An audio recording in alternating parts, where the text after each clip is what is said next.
Je sais pas si vous avez remarqué, mais cet épisode il sort pendant le jour de l'armistice, et donc quelques jours après Halloween. Et justement, dans le film qu'on va traiter aujourd'hui, on va parler d'un monstre qui a réellement existé et qui hante encore nos esprits aujourd'hui. Je veux parler d'Adolf Hitler.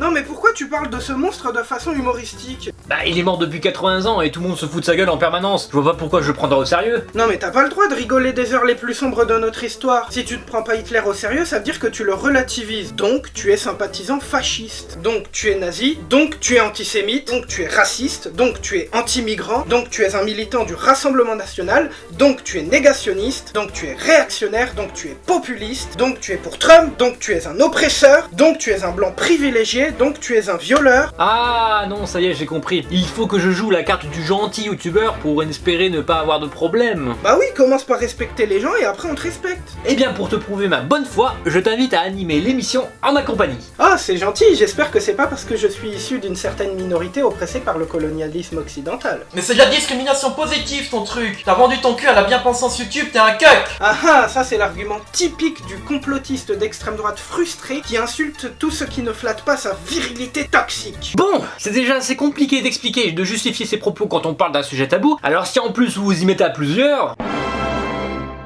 Salut les amis, aujourd'hui nous allons parler... J'espère que t'es inclusif quand tu t'adresses à ta communauté. Ah oui, c'est vrai. Salut les amis, .e.s. Nous allons parler du Führer en folie.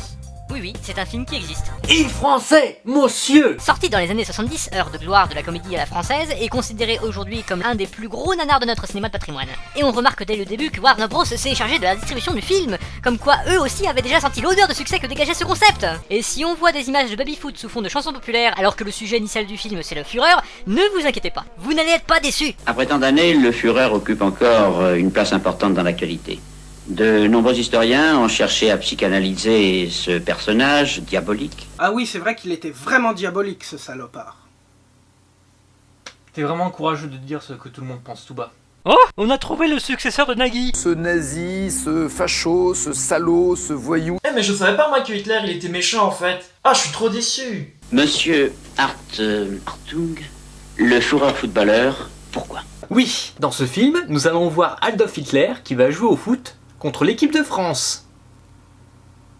On va passer une bonne journée. Le Führer était un grand sportif. Il était incontestablement de la graine des ambiants. Bonjour, je m'appelle Michel Galabru. J'imite très mal l'accent allemand, mais je suis obligé de jouer dans ce film car j'ai besoin d'argent. Ya!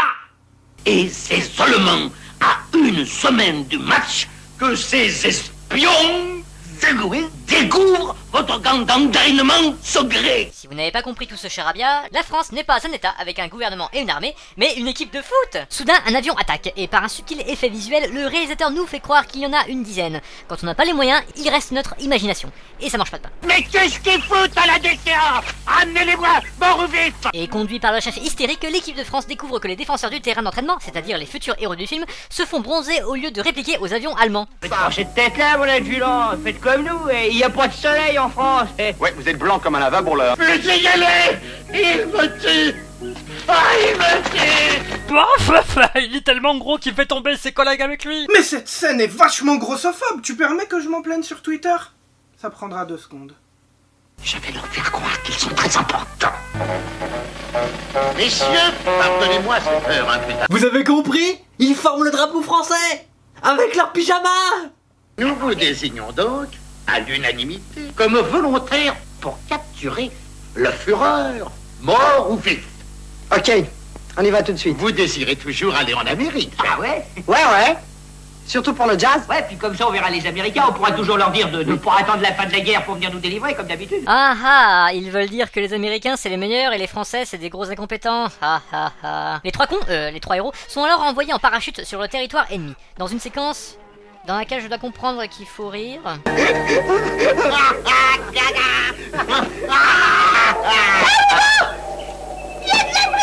Et arrive la star du film, Tonton Adolphe. Avant tout, je dois vous prévenir. Vous vous souvenez de Bruno Ganz et de son interprétation du sosie de Chaplin dans La Chute? Oubliez-la. Et oubliez toutes les autres interprétations du même personnage que vous avez pu voir dans votre vie. Pour celle qui va se dérouler devant vos yeux, vous n'êtes pas du tout.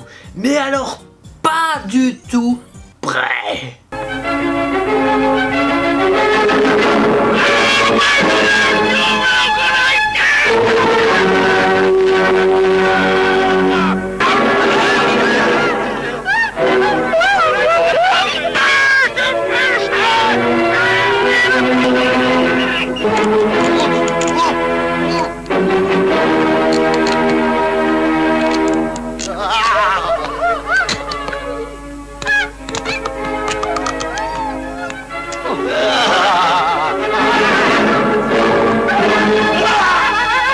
Bon, on rigole, mais cette espèce de soi-disant séquence terrifiante d'apparition du monstre sous fond de Beethoven, il les tire pendant au moins 2 minutes, quand ça doit prendre 15 secondes, et encore. Avez-vous une dernière volonté?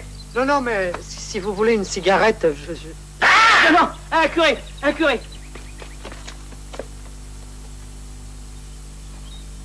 Aïe, maman! Comme ça fait plaisir de voir des Français en chair et en os! Aïe, je vais pouvoir parler français de vive voix! Vous êtes français, mon père? Et naturellement, je suis français, je suis de Babelway. Et ouais, je suis un prisonnier rapatrié. Je suis aux ordres du bon Dieu, moi, alors vous... même pour qui il se prend celui-là qui m'énerve, ce type, il m'énerve. Je piche pas, on doit rire parce que c'est un faux prêtre ou parce qu'il imite l'accent... Juif. Oui, voilà, merci Cartman. Peut-être que ça pourrait correspondre à une private joke, le prêtre est joué par Philippe Clair, le réalisateur de ce film, et qu'il est d'origine marocaine et que son nom Clair est bien sûr un pseudo. Un juif déguisé en curé dans un film qui ridiculise Adolf Hitler. Cocasse. Mais comment ça se fait que Adolphe il a pas remarqué l'accent juif? Normalement, au lieu de le garder prisonnier, il aurait dû l'envoyer dans les chambres à... Oh là là là là, stop, on va éviter de s'aventurer trop dans les détails s'il te plaît. Donc le prêtre sert à rien, et attention, séquence très profonde.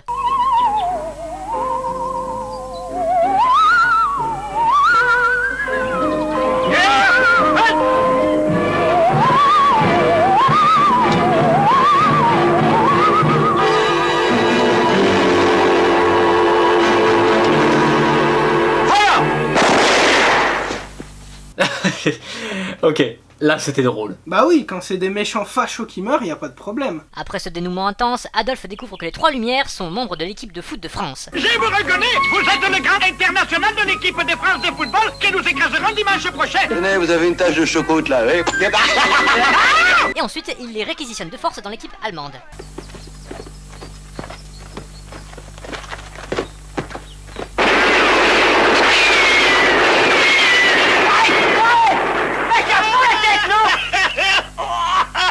En fait, pouvez-vous expliquer le gag avant même qu'il commence? Adolphe s'occupe lui-même de l'entraînement de son équipe, passons les pseudo-gags pour gagner du temps. Et il reçoit un cadeau de son pote Mussolini, un groom italien qui sera son coach en nutrition. Maintenant, vous allez m'écouter à faire un régime particulier, hein?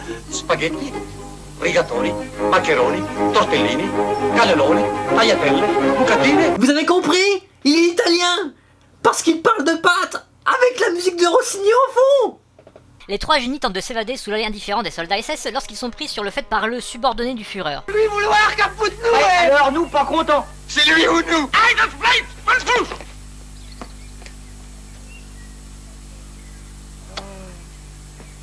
Adolphe a un amant. En quoi c'est drôle? Quoi? Ils assimilent les homosexuels aux nazis? Signale gouvernement! Vos exercices à vous, c'est difficile, hein? Oui, nous on est des vrais champions, forcément. Et vous l'avez dit vous-même. D'ailleurs, nous en France, après l'entraînement, on s'entourait des plus jolies filles de Paris. Avec Je ne suis pas un magoro. Si je comprends bien, il va me falloir en passer par tous vos caprices. Ouais, sinon on joue plus. Vous avez compris? Ce sont des enfants gâtés! Parce qu'ils sont footballeurs et qu'ils gagnent des millions en tapant dans une balle! Ensuite, nouvelle séquence drôle, où les 3 glandus essayent de porter un corset. Enfin bref.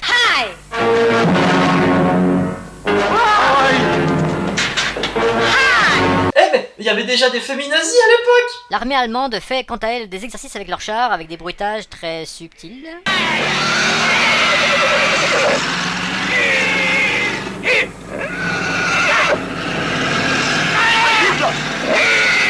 Vous avez compris? Leur char il fait un bruit de cheval! Parce qu'il leur monte dessus et qu'il leur donne des coups de cravache!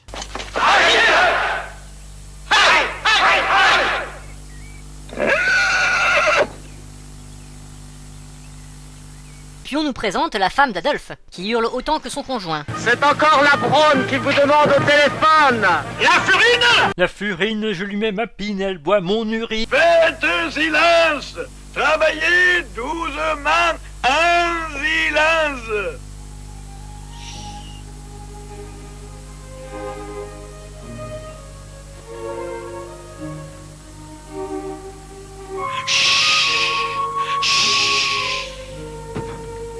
Moi je trouve ça poétique. Bon, ça reste minable, mais il y a quand même une petite touche sincère. Après Hitler et son amant, on apprend que sa femme collectionne aussi des aventures extra-conjugales. Quelle surprise! Et que c'est drôle.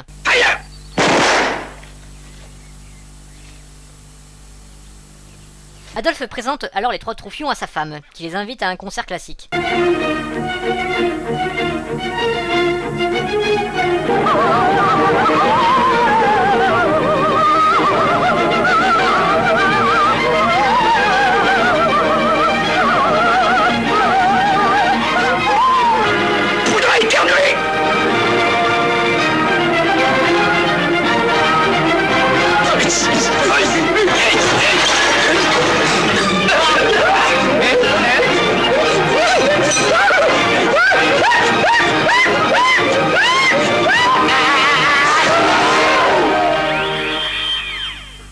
C'était extrêmement perturbant. Vite, un truc pour l'effacer de ma mémoire. Vous êtes des mains sodomites. Ah, mon cerveau se sent mieux. Bon, après ce gag inutilement étiré pendant 5 minutes, et un énième gag avec le Führer suspendu au plafond en posant un papier peint. Je vais lui dire 2 mots. Tiens, dis-y 2 mots de ma part aussi. Oui, dis 2 mots aussi pour moi. 2 mots, ça fera 6 mots. Hitler leur raconte une histoire pour s'endormir, et le héros bleu part rejoindre la furine dans son lit. Je vous surprends en flagrant de lit. Vous avez compris? En flagrant de lit. Parce qu'il les a attrapés en délit. Dans le lit. Après une quenelle bien glissée discrètement, les 3 diplômés essayent de séduire Eva Braun. Mais c'est vrai, elle est très belle, elle est très belle. Vous devriez venir avec nous, vous feriez le Führer en Amérique. MDR, franchement putain de fan. Le monde est en PLS de rire. Putain voilà, JPP sa mère. Ouais, merci ma gueule pour cette grosse marque de rire. Faire Führer. Blague périmée depuis le 30 avril 1945. S'ensuit un délire sur le Führer qui arrive en Amérique avec ses enfants, qui portent tous la moustache, et là on tombe sur une scène où apparemment le réalisateur nous montre bien qu'on a affaire à Hitler. Au cas où on n'aurait pas compris.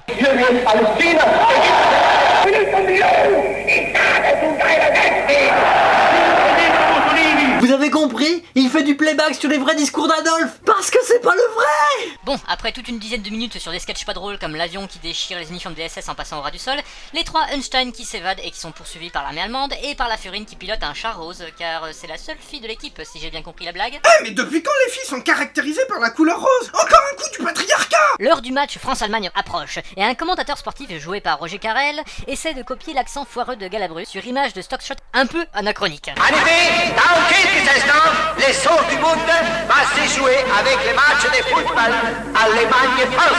On n'achète pas un Suisse avec de l'argent. Quelle est notre devise? Ah bah d'ailleurs alors voilà.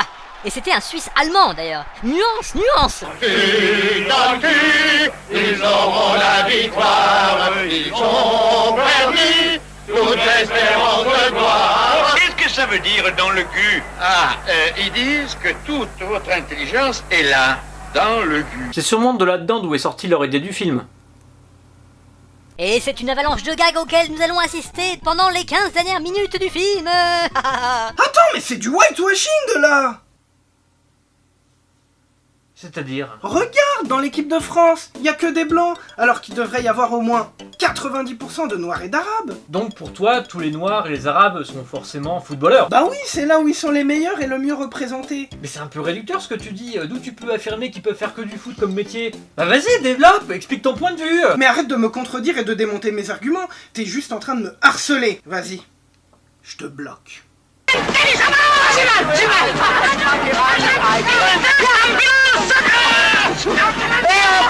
Je suis pas un moustique. Waouh! Sachant que ce sont des insecticides qui ont donné un certain gaz qui a servi dans certains endroits, le film glisse légèrement. C'est toi qui es en train de glisser, Félix, avec ton émission. Ça y est, sous prétexte que t'as pas d'abonnés, tu peux te permettre de sortir des saloperies que personne ne va entendre. De toute façon, ça fait longtemps que je me suis désabonné, depuis que tu as remplacé ta voix habituelle par cette voix aiguë de merde. Ah, c'était toi, petit enculé! Moi j'adore tes vidéos, par contre je trouve que t'es à la cool, bah ils sont moins drôles que t'es à la con. Du coup je me suis désabonné. Et dis donc Félix, c'est quand que tu fais un épisode sur les mini-justiciers et drôle de petites bêtes? On vous a tous mis d'accord pour me mettre la rage! Bon, on va être franc, j'ai au moins ri plusieurs fois dans ces derniers moments tellement ils se sont lâchés vers la fin. Dernier avertissement! Tout joueur commettant une faute, vous ne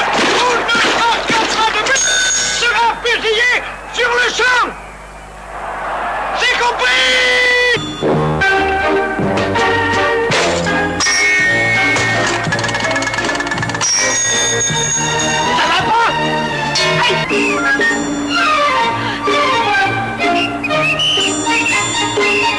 Écoute Michel, on sait bien que t'as des factures à payer, mais là c'est un peu du suicide de carrière que tu fais. Le match donne l'avantage à la France. Adolphe fait fusiller tous ses joueurs pour incompétence, ses officiers font de même. Évidemment, c'est une solution. Mais moi, je préfère l'Amérique du Sud. Vous avez compris? Les nazis qui ont tous survécu, ils se sont réfugiés en Amérique du Sud. Ensuite, le Führer assure seul son équipe, mais contrairement à ce qui s'est passé en 40, la France gagne la partie.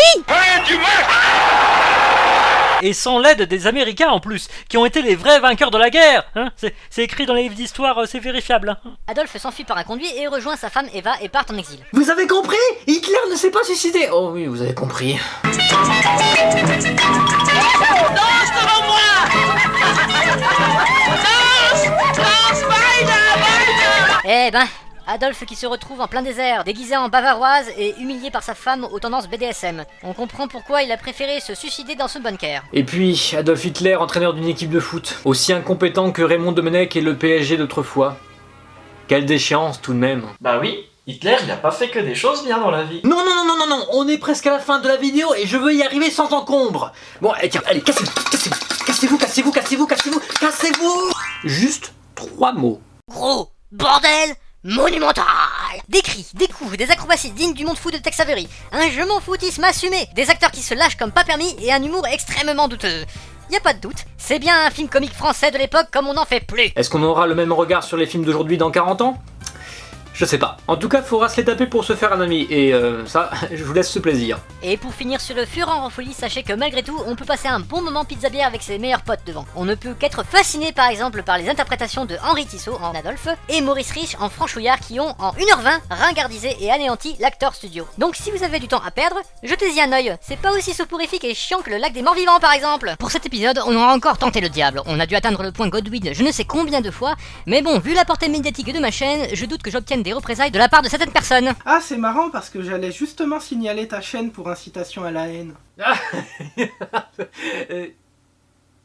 Et voilà, signalé par gouvernement. Non, s'il te plaît, non.